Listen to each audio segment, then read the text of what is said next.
Yo, what is up? You have found We Like the Blazers. I am Brandon Goldman, and over there through the screen, I can pronounce my R's. It is the one and only Ryan Whitledge. Ryan, what's up, man? What is up, buddy? Long time no see. Long time no see. Like, I don't know, 97 attempts in the making. Let's see. We've tried to record from the deep hills on my way to the beach. I think we've tried to record one other time. I was told I got kicked off recordings because I sound like I was trapped in the bottom of a well. That is true. You sound much better. And then you avoided a kidnapping last week. So, but here we are. I did. Yeah, here we are. I'll try to make this story quick. I did want to tell it on air because our car broke down on the interstate from Portland to Seattle. Ryan, so many things went right with this. Like if your car has to break down on the interstate on a 95-degree day, like multiple belt failures, it literally happened right before a rest stop. So the power steering goes out, AC goes out, like it rolling into the rest stop. If it had happened anywhere else, we would have been stranded on the side of the road. That's point number one. Point number two, there was a rental car company in Olympia that had a car, and we had checked with like several different companies and they didn't. So that was point number two. Then the last thing and most important, like, if you're listening, which I know you're not, shout out to Kendra and Monica, because we were sitting there in the heat. Lyft couldn't pick us up or didn't want to. How are we going to get to the car, right? Had all this stuff. And Cassie was like, that looks like a nice couple at the rest stop. And I'm like, okay, like, do you want to talk to them? And Cassie's like, no. And I'm like, I don't. We're both whatever. And Cassie goes and talks to them. And they literally give me a ride to Olympia, like 18 miles away, like to the rental car place. They give Cassie blueberries. They're the nicest people on earth. Like kind. And that's how you ended up in the bottom of a bathtub with no kidneys. No, they were so nice. And I mean, it was funny too, because they did before I got in the car, because the rental car's in my name. So I had to go. They go, you're not a serial killer, are you? And I'm like, no, are you? And they're like, no. I'm like, okay, we're good. Like, so all to say, 16 hours of driving in 2 days between having to go to Seattle, north of Seattle, pick up the car, come back up. I'm alive.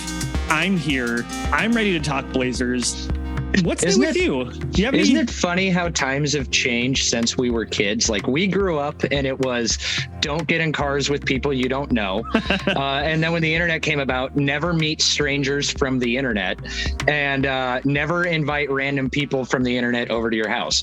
Now, all three of those things are regular aspects of daily lives. Like we order our groceries and our food and strangers bring them to us. Oh, that's another thing. Don't eat food from strangers. Now strangers bring us food to our door and we just trust them. You order strangers to come pick you up and drive you around. It's just everything is, hey, and in this case, I met you in what is now the modern day chat room of the internet. So it's true. It's just weird how everything that we were warned against as kids is now considered part of regular, normal, everyday life. It is weird, although I do think of it this way. Even before the internet, like you would bump into people and meet people and like look for a partner and like find like strangers interacting is not new. Right. And I do think it's like, yes, the internet has made it, if you want to like mess with someone, has made it easier. Mm-hmm. And also we're kind of like, just use like, do they pass the vibe check? Right. Like, and I, again, shout out to, Kendra and Monica, like the amount of like vibe checking you have to do for someone stranded at a rest stop. That's like a very high bar, right? Yes. Like, I mean, and I like, it's, I don't know, all to say, but you're right. It's bizarre. We live in strange times. So here we are. The people have demanded we record. We are recording. All two of them. All two, at least three. So I guess where do you want to start? Like, I'll be honest, like, and I told you before we started recording, like my mind has been on anything but the Blazers. I mean, I've been keeping up with my podcast. I've been keeping up with Locked On. I've been keeping up with Jack Ramsey's. I've been keeping up with the national podcasts that talk Blazers. So I guess through osmosis, I kind of know what's going on and I maybe have some hot takes. But you, sir, you did some organizing. You're a responsible adult. Where do you want to steer this ship? So it's funny because about your level of being plugged in is about my level of being plugged in. So the two of us who have been loosely plugged in are going to host people talking about something that they like. Well, what more can you ask for? Exactly. But no, I mean, there's not that much to stay like dialed in for. Like, I'll admit, Blazers, now won the Summer League championship. Obviously it's going to repeat before. We're going to go to the Western Conference Finals again this year. Just put it in the books. It's going to happen. But in all honesty, like, my attention to Summer League, for one, I didn't go down this year. And this is the first year where, non-COVID year in 4 or 5 years that I haven't gone. So I was like, all right, fine. Now I actually get to sit down and watch and enjoy these games, because I'll admit, when I go down to Vegas for Summer League, I will take one day and go and, like, from start to finish, first game to last game, watch it all. And then my level of paying attention is kind of checked out, because I'm in Vegas. There's some gambling and drinking and pool lounging to do. So, but my level of caring faded about 6 minutes in when Shaedon Sharpe went out of the game. I was like, well, the reason I'm here is no longer here. But but I did follow a lot. I followed the podcasts that you listed off. I followed some online narratives, and Jabari Walker. I've been saying forever the Blazers were going to get Jabari. It turns out I was right. We'll see if it's the correct Jabari, and then I will go and wave that banner. But he had a little bit of a breakout. But other than that, it's just kind of it's all a lot of just speculating and wishing and hoping and trying to figure out which rumor's true, which one has legs, which one doesn't. But for me, go ahead real quick. No, I have one takeaway from Blazers Summer League that's actually coming from someone else. Is this an appropriate time to talk about it? Go ahead. Okay. So I listened to the Dunked On podcast with Nate Duncan and Danny LaRue. Probably my favorite NBA podcast. I've been listening to them for a really long time. And I was surprised with their takeaway from Summer League was this, and let's get your live reaction to it. Probably, I think their biggest takeaway from Blazers Summer League was how Keon Johnson looked.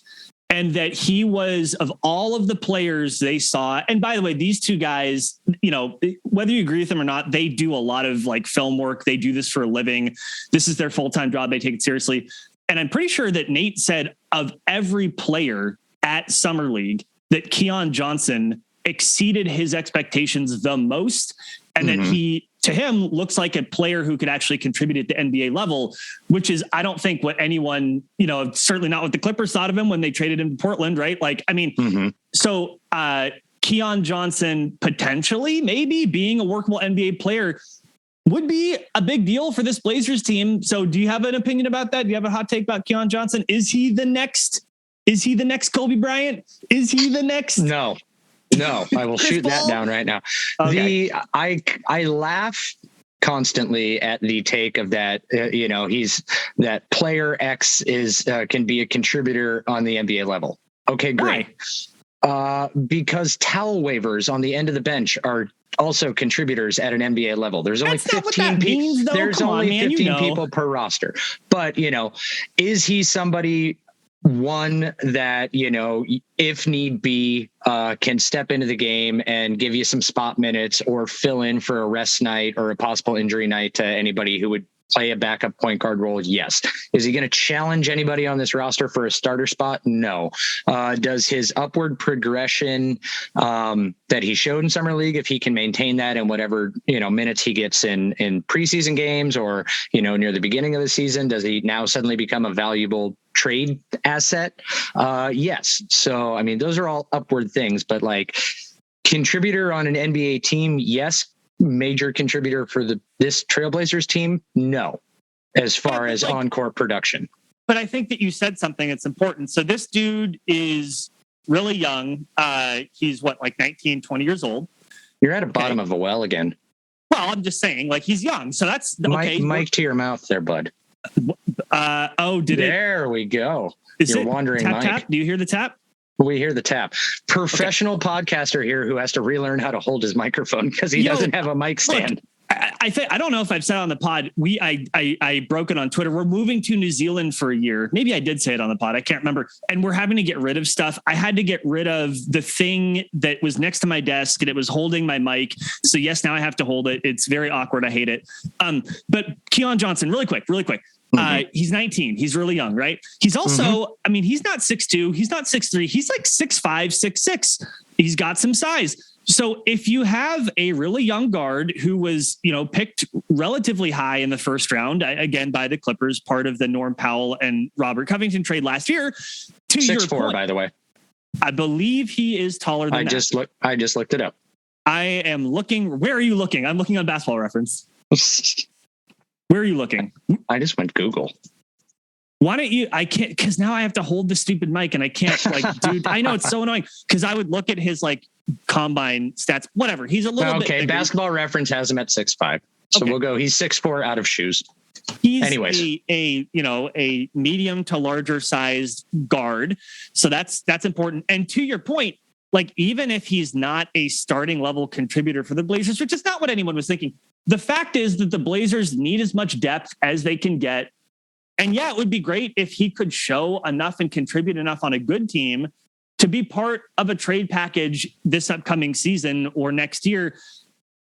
The thing that I know that you have a plan for the show, so I'm not trying to run over it, but when you start talking this way, Keon Johnson could be part of a trade, a little bit of positive value or a depth piece, then we're talking about, well, then what are the Blazers doing next year and the year after? And then you're talking about how long is Dame's prime going to last? And we're talking all that stuff. But all to say, my one takeaway from Summer League wasn't really about Jabari Walker. It was about Keon Johnson vis-a-vis the Dunked On podcast. So I'll just leave that there. Okay. All right. Okay. Very good. Good job, Brandon. Way to go. Cool story, bro. Way to go, Brandon. You did it. Hey, it's been a while. It's been air high fives.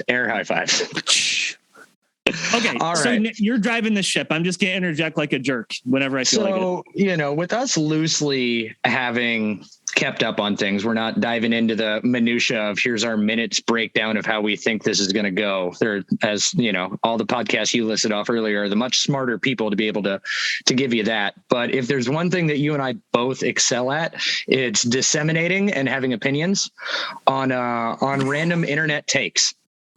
I would agree. Yeah, so I would say my strength is just foaming at the mouth.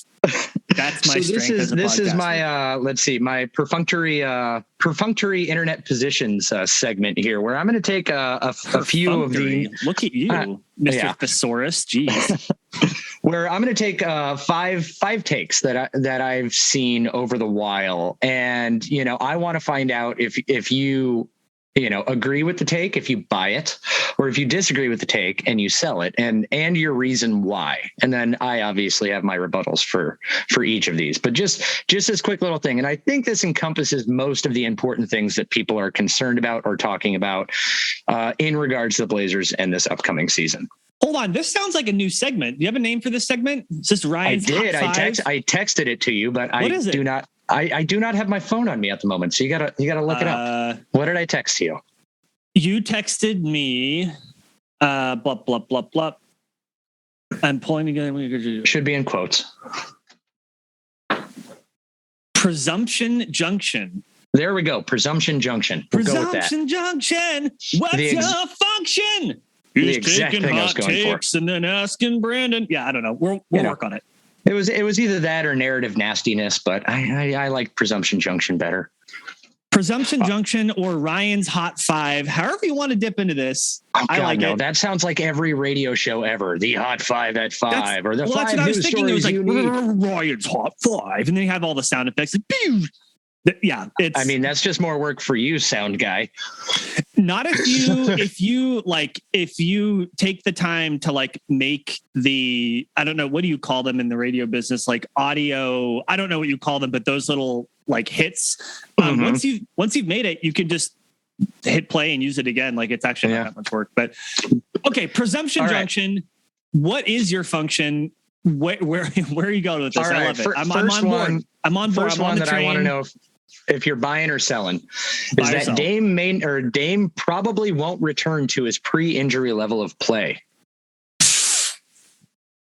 Oh my God. So I have just the choice either to buy or sell. I don't have any. Yes. Agree or disagree and reason why. Okay. Wow. Jesus. I'm actually glad I didn't see these in advance because that's good.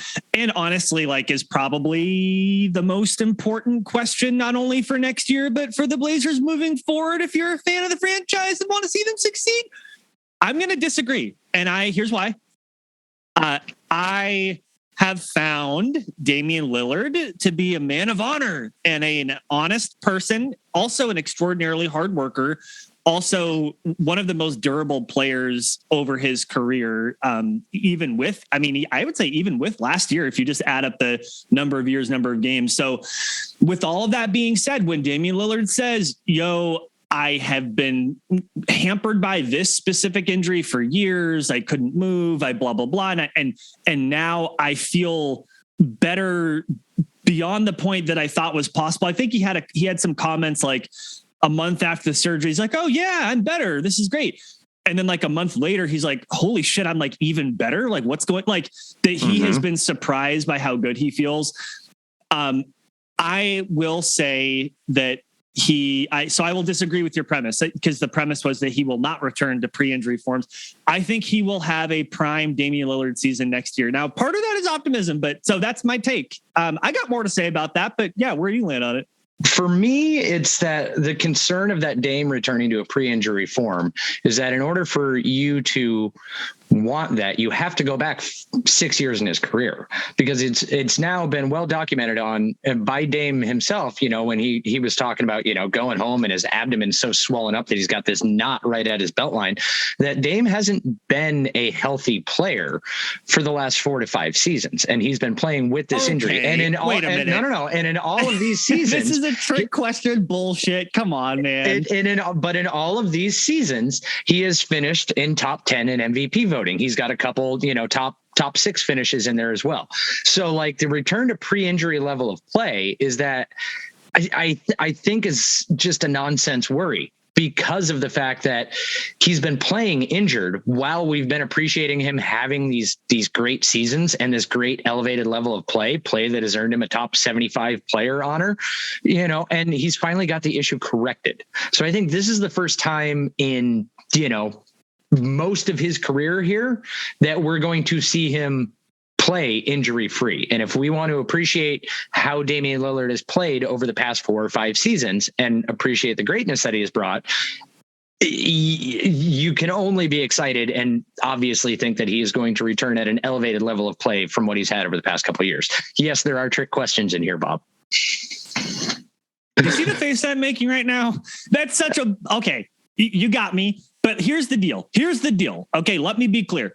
When you look at when you say pre-injury, 99% of people basically say ignore last year, right? And so then when you look at from 17 to 21, you're talking about, pre-injury would be like 28 points a game, 7 assists a game, 54 to 55 effective field goal percentage, right? Like all the things that just took a deep dive last year. So your bullshit gotcha question aside, right? Like, yes, I'm talking about just ignoring last year. Can he get back up to 28 points per game on, again, 54, 55 effective field goal percentage? Yes, I do think that that's possible. So I think with him having surgically repaired an issue that he's dealt with for so long, I think he could return to, I want to say he finished 4th. That's his highest he's ever finished in MVP voting in the 2017, 2018 season or whatnot. I think he could put up the numbers that he put up that season in his sleep, if he's now healthy and not having to deal with a chronic injury. He could. I do also, before we move on to the next one, to be clear, it is also possible that, Dame is going to be 32 and he has, 700 plus NBA games played, not to mention the playoffs. You could see age-related decline, right? So maybe he doesn't. And, that's possible too. I don't think it's totally out of the question if you're like, well, maybe he'll never be the same. I don't think that's so, asinine. I think that is possible. I tend to believe that based on his history and based on what he's saying, that he will return to the Dame that we know. And that would be great if he did. You should jiggle your mic cord. What's that? Jiggle your mic cord there. Why? You're moving it around. It makes it skip. Again, we're doing it on the fly. See, that's why. There you go. Now you're back. That's why I put it in the holder to begin with. I need to figure that out. Okay. I will try to keep my hands completely frozen in place and not move the mic at all. Let's move on to the next question. All right. Well, I'm glad you said something. about this, because the next one is that Dame is getting too old and the Blazers should consider trading him. That's 2 questions. That's unfair. That's not 2 questions. Yes, it is. Dame's too old to lead the team, so obviously they need to trade him to start a youth movement. Those to are build two around different Anthony things. Simons. We're going to parse those out. I'm just saying, okay, fine. Then we're up to like 7 now. Jesus.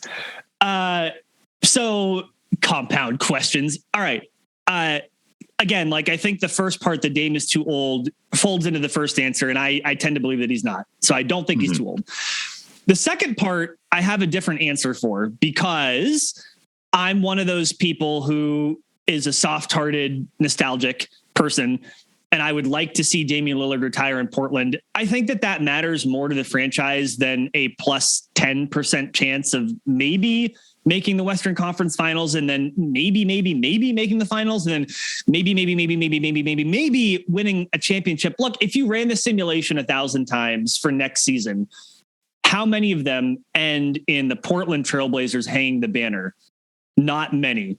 Yeah. And for me as a fan, how many of those simulations, if you run them for 5 years, end up with Damian Lillard having statues in Portland? Many. And I think that matters. So for me, like, I don't think he's too old. And I also don't think the Blazers should trade him, even if he were too old. So even if Dame was rickety or whatever, I still say don't trade him. And by the way, if Dame looks rickety, say goodbye to any possibility of trading him, right? Like, I mean, or like for any amount of value. Like, well, and that's where the argument for like, you should trade him now. Like, well, he still looks good. Like, while your shiny toy is still in mint condition, you know, you got to sell it before the corner or edges get creased, kind of thing. So, and I completely understand people who take that view. I will say this, that like, when you listen to national podcasts, it's pretty, I think it's kind of surprising how few people who are national basketball podcasters, they only look at it from a production and on-court value perspective. And there is little to no credence given to how important it is for a small market franchise to have a player that represents the city and the team and that retires here like that. I don't think that they quite understand how much that matters. Like, oh yeah, definitely trade him right now. It's the best time to do it. Like, you're not even, so, you know, I get it when people go there. I think it's, again, a fair argument. I don't agree with it, but I just do think that people are not giving enough weight to the fact that someone retiring here, that matters.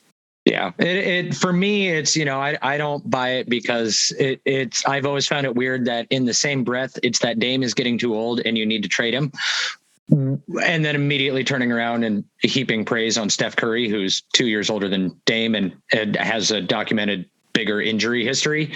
Yeah. So sure. and you know, take that as you will. I'm not trying to start some sort of Steph Curry versus Dame debate. They play two different styles, you know.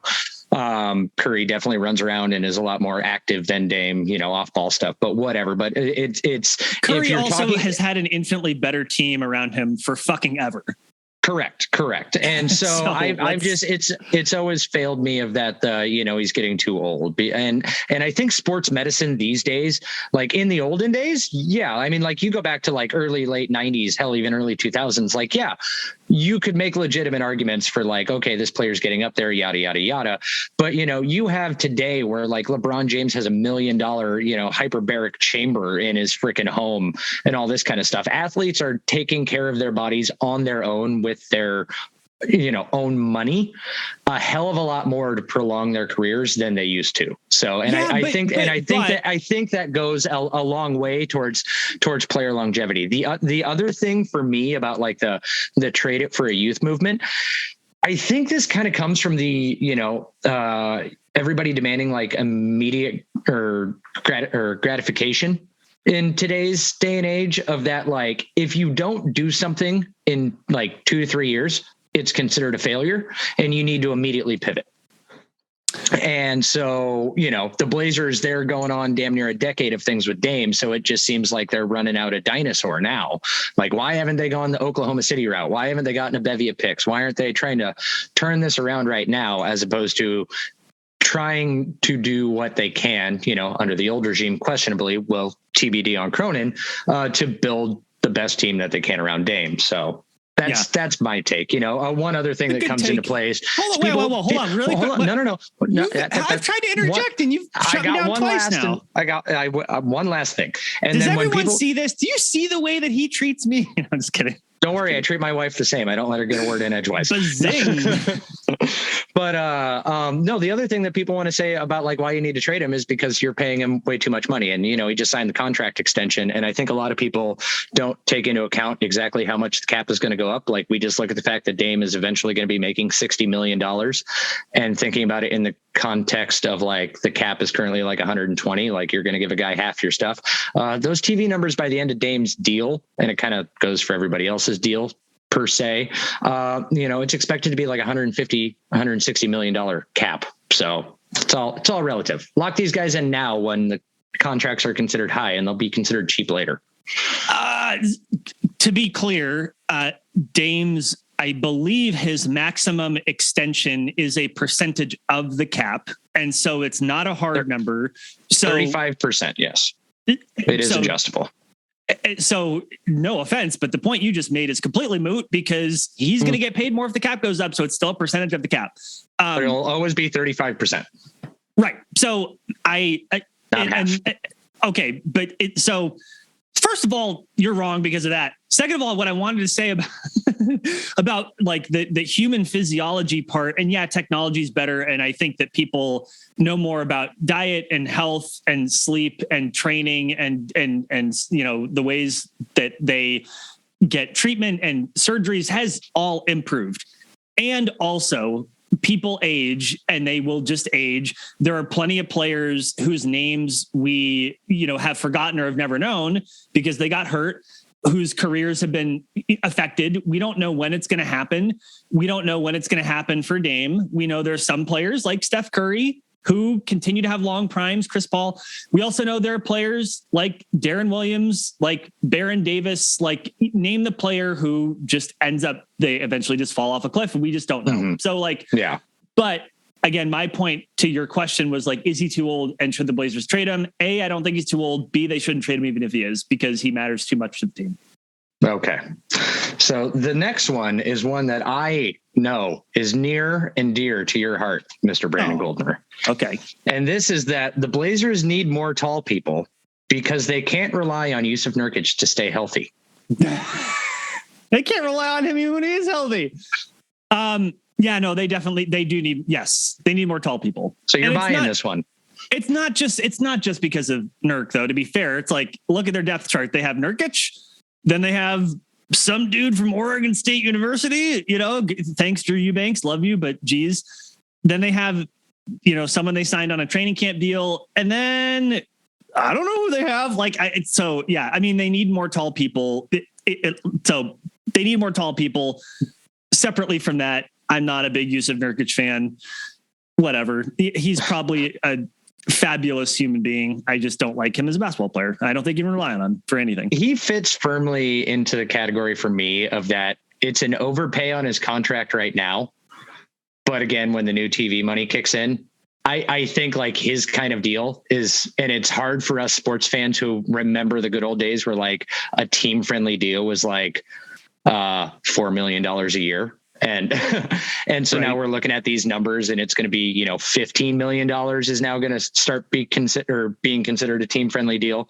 But I agree with that. The Blazers need more tall people but I don't think like for me, I'm not expecting Nurkic to play more than 70 games. If he can play 60, vindicates your opinion. 60 plus would be absolutely fantastic. But if he plays more than 70, it's a miracle from the basketball gods. But I don't think that the Blazers, well, actually, let me take this back. I don't think the league as a whole is, there's a correction on big men, and, the Warriors kind of skewed things a little bit with, Draymond Green and whatnot. But like, as far as there's a handful of teams that you can count on, literally one hand that employ elite big men and everybody else is really good at going small. I think Nurkic,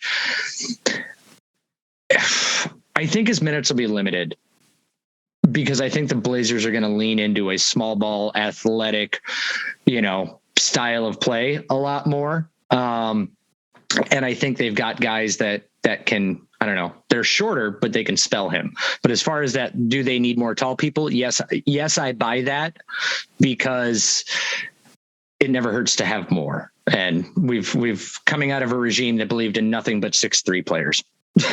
I want to do something that will shock you and will shock the world. Uh-oh, please don't streak on camera. That's coming later.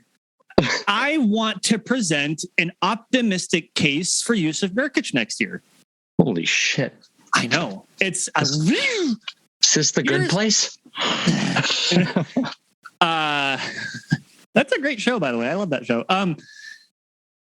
The optimistic case for Jusuf Nurkic is something like this. He's not the most fleet of foot. He's not the most mobile. No. But we do know that when he was on the court, at least under a Terry Stotts defense, which make of that phrase what you will, Jusuf Nurkic was the most important and impactful defender the Blazers had.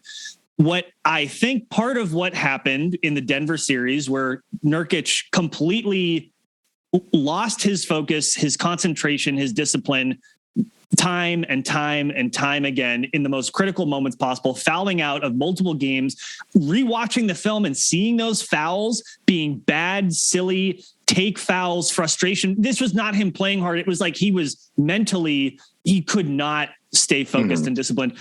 But the optimistic case is this: if the Blazers have now a coach that really cares about defensive intensity, if the Blazers now have a starting five and a first person off the bench in Gary Payton II, who are slightly bigger, slightly more willing to play defense. Jeremy Grant has shown earlier in his career the willingness to do that, right? Like Simons is not a great defender, but shown the willingness to do it. Gary Payton obviously has the willingness to do it. Josh Hart has the willingness to do it. And even if you look back at the bench and Nasir Little has a willingness, maybe then Jusuf Nurkic will feel more supported, more vindicated in giving that defensive effort, knowing he won't be left on an island, knowing that other players around him are scrambling to make up the mistakes that used to basically only fall on him. And in that, you get finally this version of Jusuf Nurkic, which is not like a world-beating player, but is disciplined, focused, stays within the system, and stays relatively consistent, because that's what the Blazers need from him. So I know that this question was not, it wasn't supposed to validate or invalidate Jusuf Nurkic, but that's where my mind went. So all to say, though, back to your question, they do need more tall people.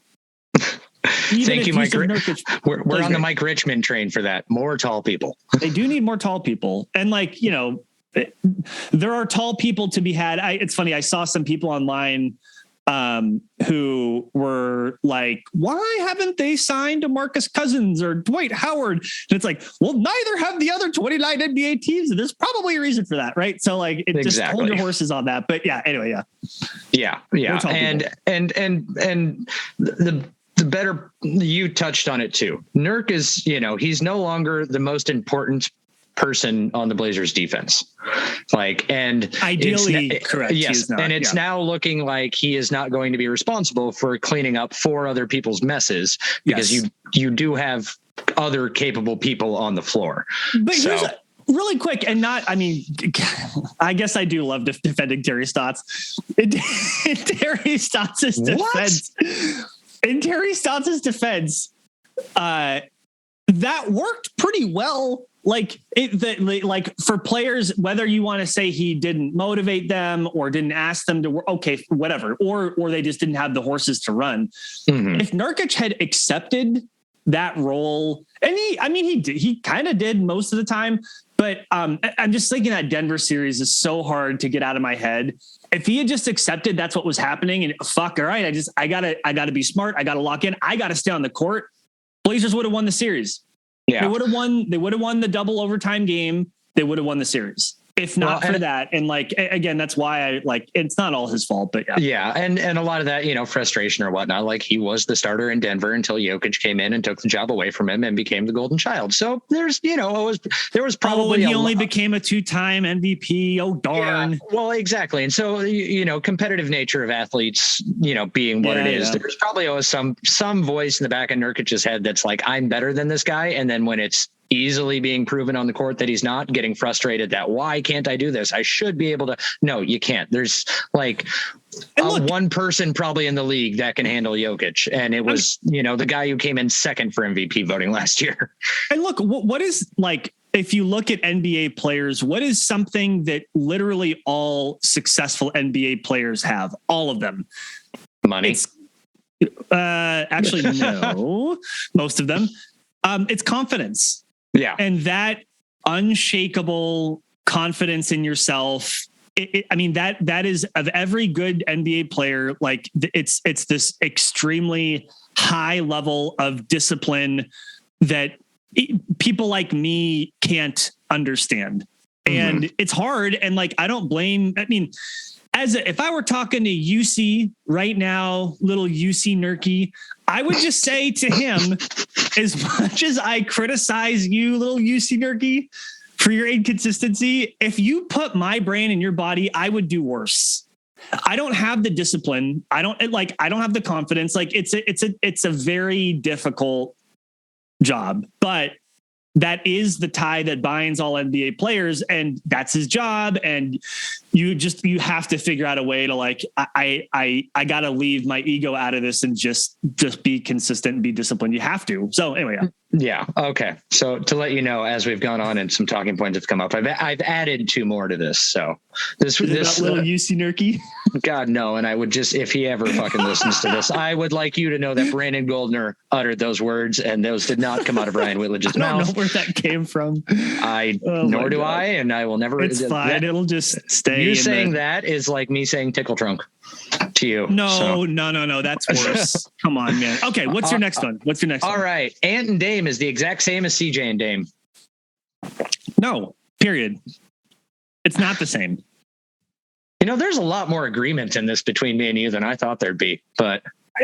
So I've talked a lot, and I think you deserve to talk. So really quickly, the biggest reason why it's not the same, and I think, again, I feel like I'm stealing other people's good ideas. I think this was from Mike Richmond on the Locked On pod. And I think it's when he had Danny Meringue on, and it was pretty simple. It's a willingness to play a way that complements Dame more than CJ had that willingness. Yeah. So, and that's why it's not the same. There are other reasons, but that's kind of the big one for me. Yeah. And I agree with that. I'm just not entirely sure if willingness is the right word, but I think by the time that Dame and ability? Well, I don't know, because by the time Dame and CJ came into being who they were as a backcourt duo, they were both pretty established with their styles of play. And, we're older than what, CJ was older than what Ant was, and I think Ant is turning the age that CJ was when he got drafted. So like his style of play, that's another big reason why it's different. Who he's going to be as a player, what you're going to get out of him is kind of pretty well molded. And so CJ played like CJ, and him and Dame were great together, but CJ was who he was as a player, and he wasn't necessarily you weren't going to get him to change or adapt a style or whatnot. Ant came up and he has seen Dame play, and he has learned from the sidelines how he can be effective with this star player. And now him stepping into this role, it's like I said, it is willingness, but I don't know. There's got to be another word for it. I just, because it's easier for him to mold his game at his age than it would have been to get CJ to mold his game. So that's kind of where I fall on that. And, you make what you will, sure, defensive metrics, numbers, blah, blah, blah. I've argued back and forth. You can find certain sites, Raptor scores, LeBron scores, whatever, that say that he was better or worse than CJ, that he's better or worse than Dame. But definitely he's got a little more length, a lot more athleticism, and in this case, willingness to kind of fill the void. He just got paid. He's heard the criticisms of Dame and CJ as a pairing. He probably at this point in his career doesn't want to be considered just another, CJ and kind of make his own name per se. So there's some motivation there to adapt and play a certain way. So. Yeah, I think that's a good part of it. And I always look at it is if he turns out the same way as CJ, great. Now you've just gotten CJ for how many millions of dollars a year less? If your worst case, right. If your worst case scenario is you got a younger, cheaper CJ, great. That's a great baseline to start from. Yeah, I also tend to believe that Anthony Simons is going to be a better player than CJ. I think there is an ability gap there. I think there's more of a willingness and an ability to be a creator on offense in a way that CJ couldn't or wasn't. I think that Ant's probably a better 3-point shooter when all is said and done. Some of this is trying to compare a really large sample to a smaller sample, and that can be tricky.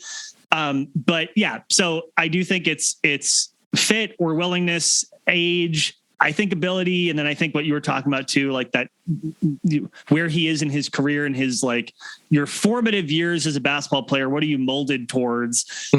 That may have an impact on how you turn out later in your career. And I think that's a good thought. So I do not think it's the same. And I think that there, by the way, like, not to get too optimistic, I don't think it's so unreasonable to imagine a future where Anthony Simons is an all-star in the West. I don't think that's unheard of. I don't think it'll happen this year, but he could be 2 years away. Look at how many of the all-star guards are getting shipped around. Donovan Mitchell's an all-star. He goes to the frickin' East in some sort of trade, whatever happens. Other players that are constant all-stars that we're used to seeing, age out, retire, get shipped away. Yeah, it's foreseeable. He has the ability to become one, but we're not demanding it. If you, again, like, it's so much more fun to think optimistically than pessimistically. If you imagine that Anthony Simons, the gains he showed last year, let's say that he maintains those or even 2% better when Dame is off the floor, right? So he's like the primary ball handler when Dame's on the floor. And then when Dame is on the floor, he is such a threat that he provides a little bit of kind of breathing room for Dame, which is something CJ did for sure. But that Anthony Simons is an even better 3-point shooter and can make harder shots. And that, like, and then imagine the Blazers, let's say things go really well and they're winning like 48, 49, 50 games. And Anthony Simons is just excelling in this role. And he, so I don't think it's totally out of the question. So yeah, there we go. Yeah, I don't think it's the same. Not the same. Well, and like the easiest thing to point to for me is, Dame and Nurk are one of the best pick and roll, pick and pop, duos in the league. If CJ and Nurk ever got into a pick and roll situation, did you ever expect CJ to pass out of it, or was he pulling up at the mid range? You don't have that kind of like, you don't have that with Ant. If it's like Ant and Nurk in a pick and roll, like it's he's more willing to pass, create, do whatever, dump off to the roll man. But he's more willing. He has better vision. I think Anthony Simons is a little bigger than CJ, as you mentioned. I think he's a little lengthier than CJ. CJ has a biomechanic advantage of movement, which very few players do. By the way, if you haven't checked out Thinking Basketball, it's a podcast. It's like very nerdy in a great way. They had an episode a week ago about the specific biomechanic dimensions of athleticism. And they talked about how CJ McCollum has an ability to change directions and to decelerate that is the best in the NBA, which is true. And that's something CJ has that Ant just doesn't have. But all to say, Ant and Dame, not the same as CJ and Dame. Final answer. Okay. Next one, second to last. The Blazers are only a borderline play-in team compared to the rest of the West.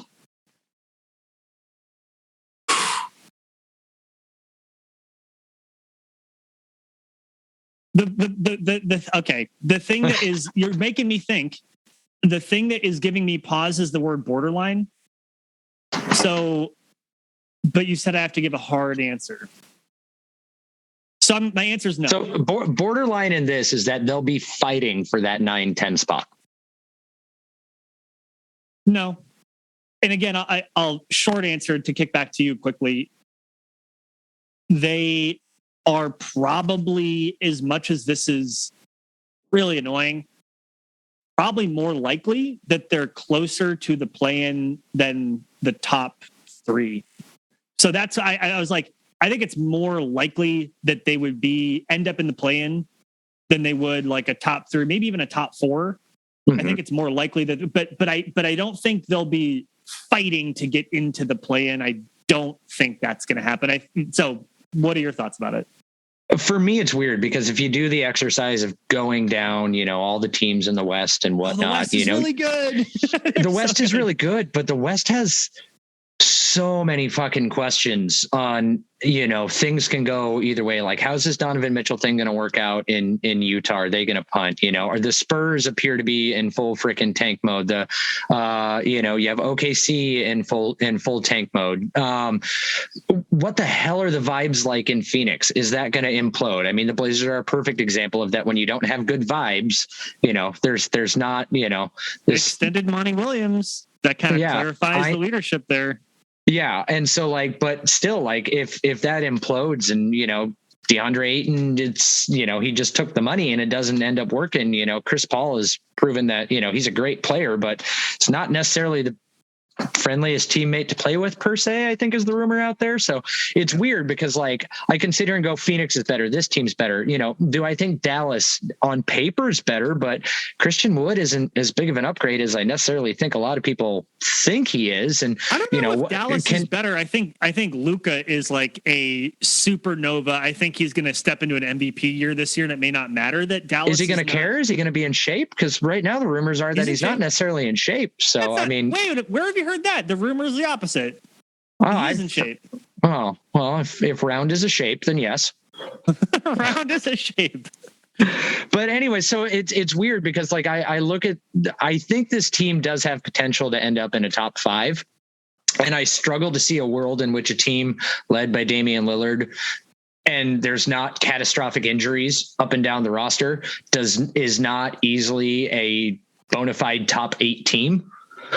So, I mean, I think they're Vegas is really good. Yeah. And, I think I can't remember where I heard it. Might've been Locked On. God, we're just giving Richmond so much pub. Yeah, but I think I heard it the other day, Damian Lillard is, him alone on a team is worth 38 wins. And so their Vegas win total being at 40.5. It's I can look at the rest of the roster and pick out 6 to 10 more wins out of that, and that puts you right at a 46, 47, 48 win total. And if the Warriors didn't skew everyone's belief, or Warriors and Spurs, in that 73 win and 65 win season, and how easy it is to get to such high win numbers, I've been guilty of that. I thought the Blazers were going to win 54 last year, but it's weird. I don't think they're only a borderline play-in team. I think that they are a guaranteed playoff team.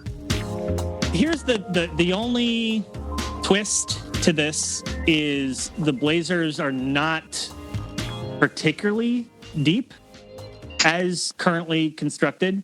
Mm-hmm. So they're one injury to the wrong person away from not being very good. That's every team in the league to me. Pretty much, though. What are the Bucks doing if Giannis goes down? I specifically didn't say to Dame on purpose because yes, if you take out your best player, it's going to be rough stuff. But they're not particularly deep. I think when you get to the playoffs, that's not as important, but you have to get there first. So I don't know, let's quickly just rattle off these teams and you tell me whether you think they're going to be better than the Blazers next year or not. Okay. Now we're just directly stealing from Richmond. We're not. I don't care. I'm looking at ESPN. I'm looking at the Western Conference. This will take 1 minute. Phoenix Suns better or worse than the Blazers? Better. Memphis Grizzlies. Same. Weird answer. They won 56 games last year, but okay. Golden State Warriors.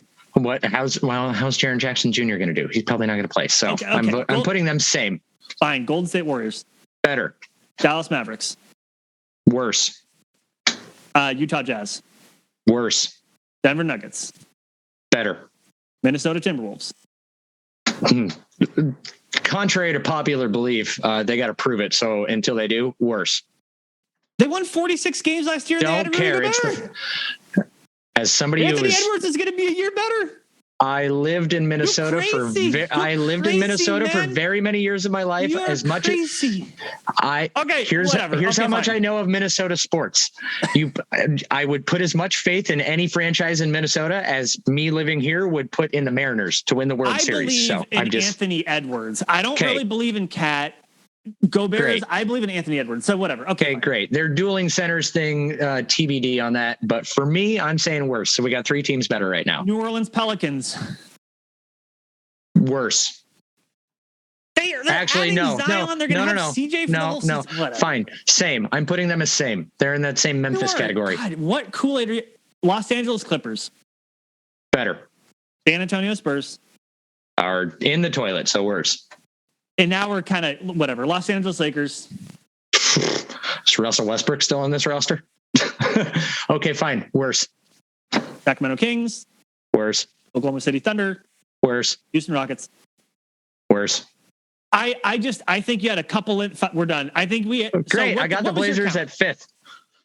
What did I say? Okay.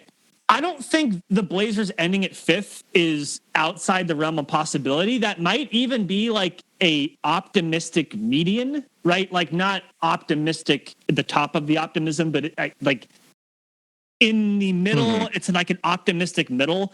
I just think that you're underselling some of those teams, particularly and I have the strong possibility too, but I think people have a tendency to oversell because and I agree that technically the trajectory of a sports team should go this way, but just because a team took a step the previous year does not mean that they're going to continue to take a step the next year. And we've seen that enough in our own thing with the Blazers.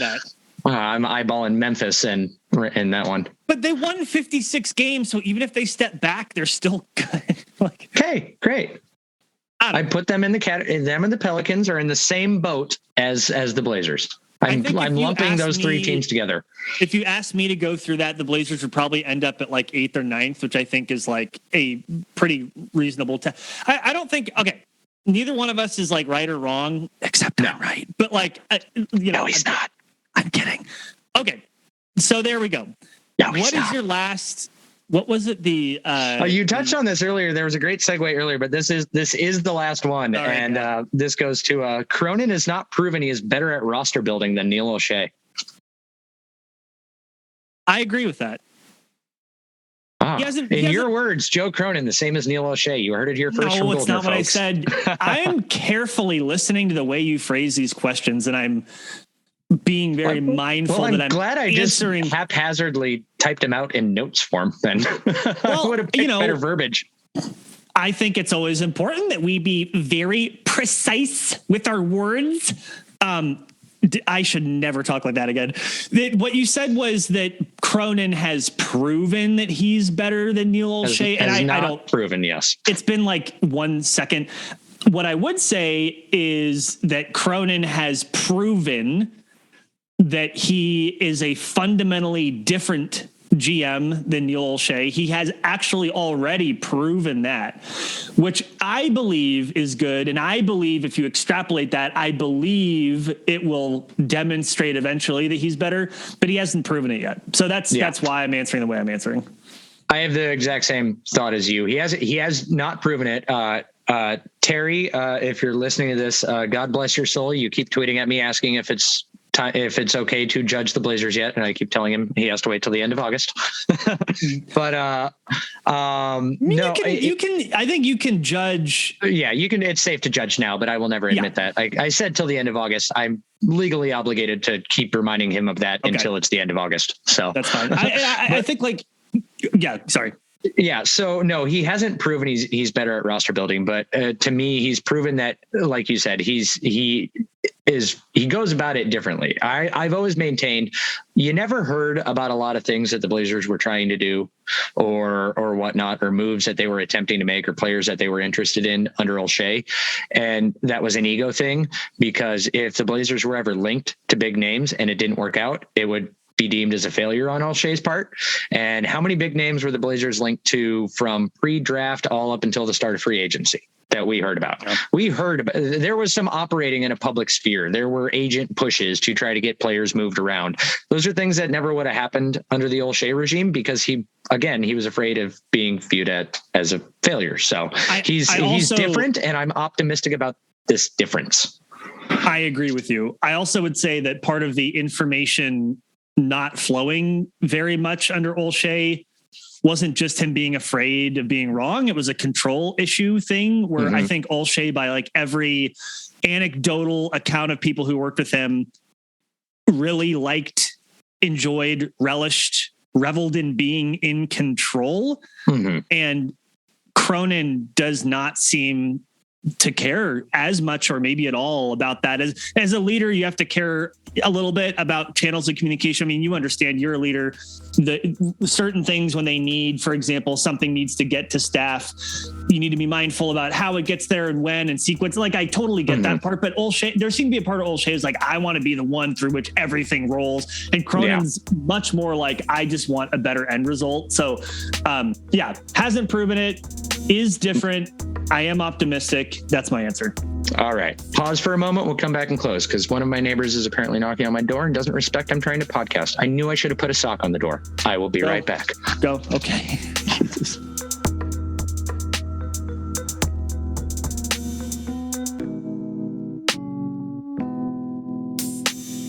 And I'm back. People were at my door to give me money.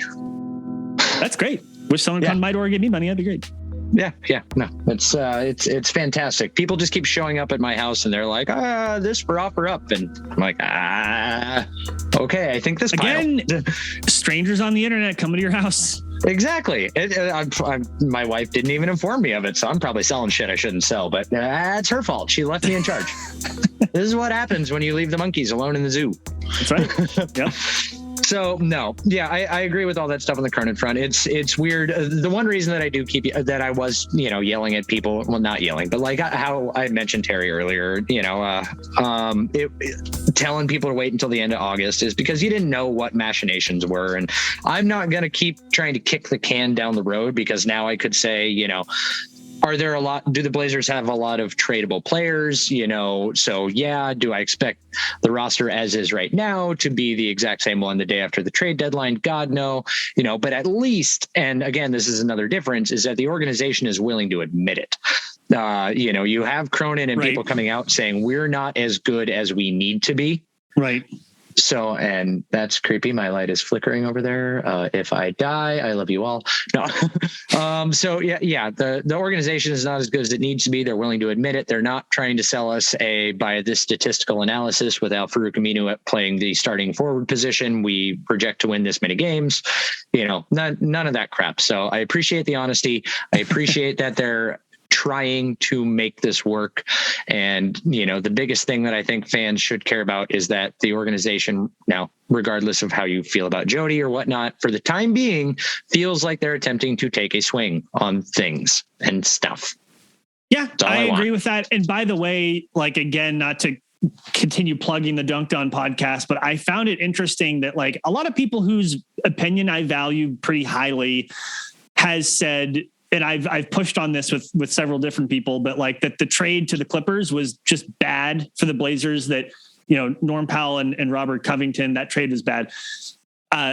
Nate and Danny have a different take, which was kind of my thinking at the time. And then I was like persuaded that it definitely was bad, but basically they were like, the value of Norm Powell's contract was not what you might think it was because of his age, the years, and the position he plays and what he offers.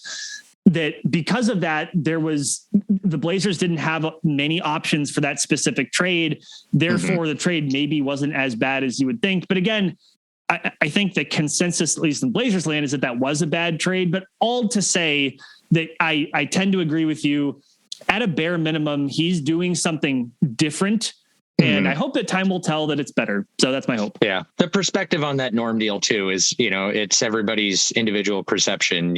When Norm signed that deal, I think most of us all thought that was a pretty good team friendly deal, that we didn't overpay for it.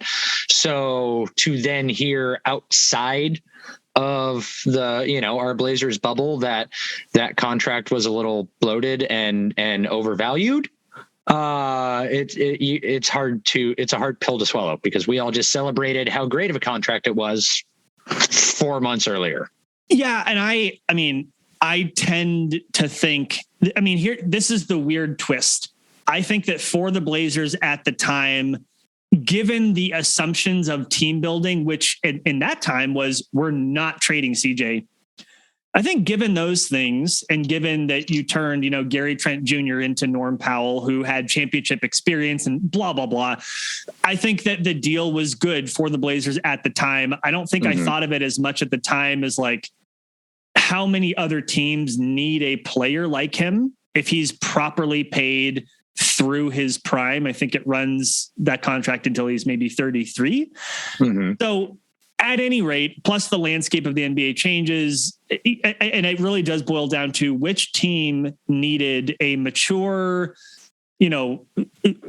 okay on defense, good on offense, smaller guard. Which contending teams need a player like that who is properly paid?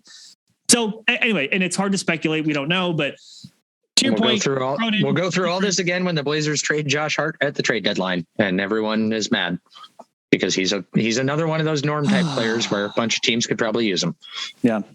Okay. So that's all I got. That's the list. That's what I was able to cobble together from us barely paying attention to anything going on in Blazers land. And congratulations to us for coherent sentences and real thoughts. Mostly coherent sentences, majority real thoughts.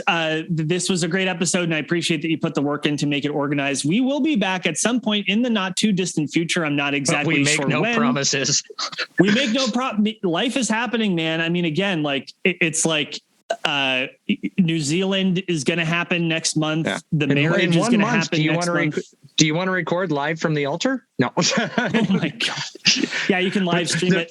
The future Mrs. Goldner, she'll appreciate me just chiming up there to get your opinions on a preseason game. There will be no Mrs. Goldner. We are both keeping our names. Actually, we've played around with maybe creating a new last name and sharing it. But anyway, what I can announce that I will be wearing at the altar brand new Air Jordan 36s. Let's go.